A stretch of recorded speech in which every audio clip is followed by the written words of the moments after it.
welcome to my YouTube channel Art of Law. My dear aspirants, I hope you all are doing good, healthy, safe at your home. आज हम बहुत ही एक important topic को discuss करने जा रहे हैं जिसमें हम डिस्कस करेंगे how to prepare ADA examinations. जैसा कि हम सभी को पता है कि एलएलबी के बाद सभी स्टूडेंट्स का अपना एक ड्रीम होता है। कुछ स्टूडेंट्स जो हैं एडवोकेसी में जाना चाहते हैं, कुछ स्टूडेंट्स जो हैं जुडिशरी की प्रिपरेशन में चले जाते हैं और कुछ स्टूडेंट्स का एम होता है कि हमें सबसे पहले एडवोकेसी ज्वाइन करना है, उसके बाद हम डायरेक्ट एडीजे की प्रिपरेशन के लिए जाएंगे। एडीजे माने तो एडिशनल डिस्ट्रिक्ट जज, ये एक हायर लेवल का एग्ज़ाम होता है। आज हम बात करेंगे एडीए एग्ज़ाम की। नो डाउट हमारे जो ड्रीम्स हैं, हमारे जो गोल्स हैं वो हमेशा बड़े होने चाहिए। अगर बड़े ड्रीम्स रखेंगे तो हमारे छोटे गोल्स अपने आप ही क्लियर होते चले जाएंगे। हमें अपने गोल्स को पूरा करने के लिए, उनको अचीव करने के लिए हमारे पास एक रोड मैप होना बहुत ज़रूरी है। आज हम पर्टिकुलरली बात करने जा रहे हैं असिस्टेंट डिस्ट्रिक्ट अटॉर्नी एग्जामिनेशन की। जैसे कि हम सभी को पता है कि पंजाब एडीए एग्ज़ाम जल्दी ही नोटिफाई होने वाला है, उसकी अच्छी पोस्टें आने वाली हैं और मैं अपने एस्पिरेंट्स को यही सजेस्ट करूंगी कि आप अपनी प्रेपरेशन जो है अभी से स्टार्ट कर दें, तभी आप इस एग्ज़ाम को क्रैक कर पाएंगे। आज हम इसी पे डिस्कशन करेंगे कि एग्ज़ाम के सिलेबस के बारे में, उसका क्या पैटर्न रहता है एंड उसकी प्रेपरेशन की क्या क्या स्ट्रैटेजीज रहेंगी। सबसे पहले आज हम डिस्कस करते हैं एडीए एग्ज़ाम के सिलेबस के बारे में, जहाँ पे 5 लॉ के सब्जेक्ट्स आते हैं, जीके आती है एंड एक लीगल मेंटल एबिलिटी का एग्ज़ाम भी होता है। हमारे पास 5 पेपर्स जो हैं लॉ के, उसमें आएगा सबसे पहले CrPC, IPC, evidence, CPC as well as constitutional law.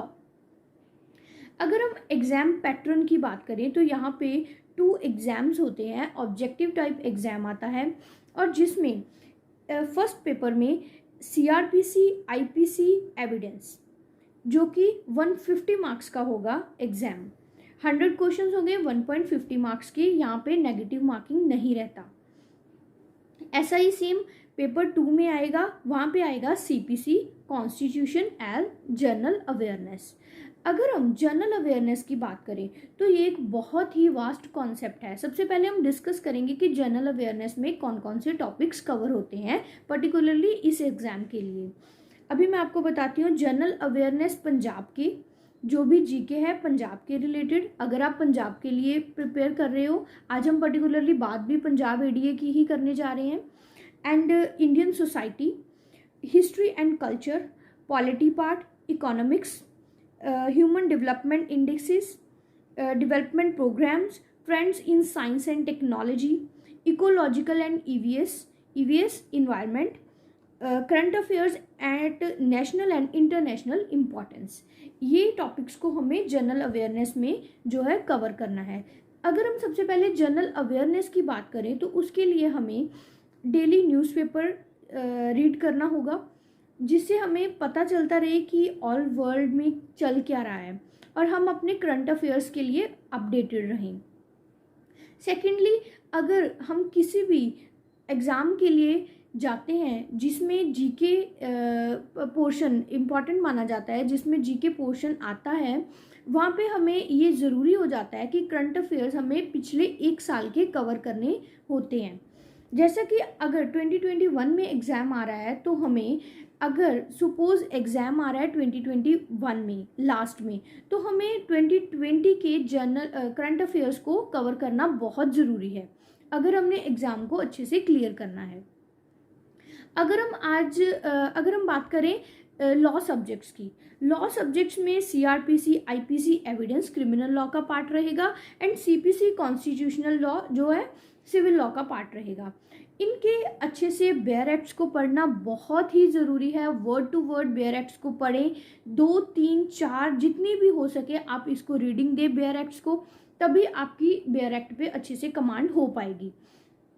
Secondly, यहाँ पे क्या है कि एक इम्पॉर्टेंट केस लॉज भी पूछे जाते हैं जो कि लैंडमार्क भी होते हैं और लेटेस्ट केस लॉज भी पूछे जा सकते हैं।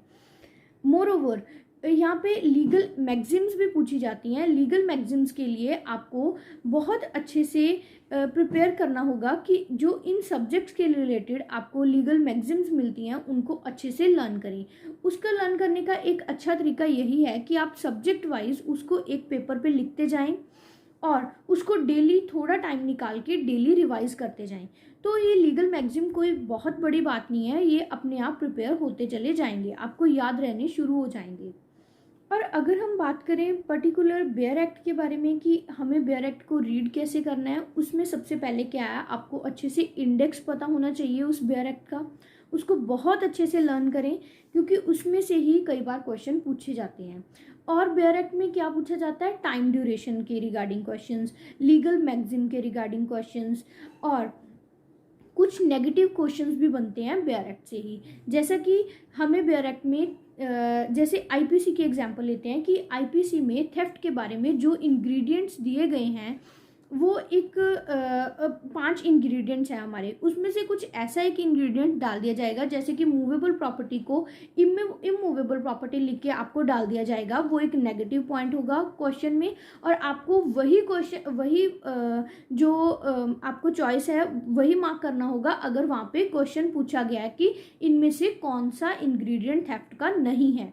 इस क्वेश्चन को बहुत ही ध्यान से आपको देखना है कि आपको नेगेटिव क्वेश्चंस को अच्छे से अटेम्प्ट करना है। जनरली जो स्टूडेंट्स हैं इसी में गलती कर जाते हैं।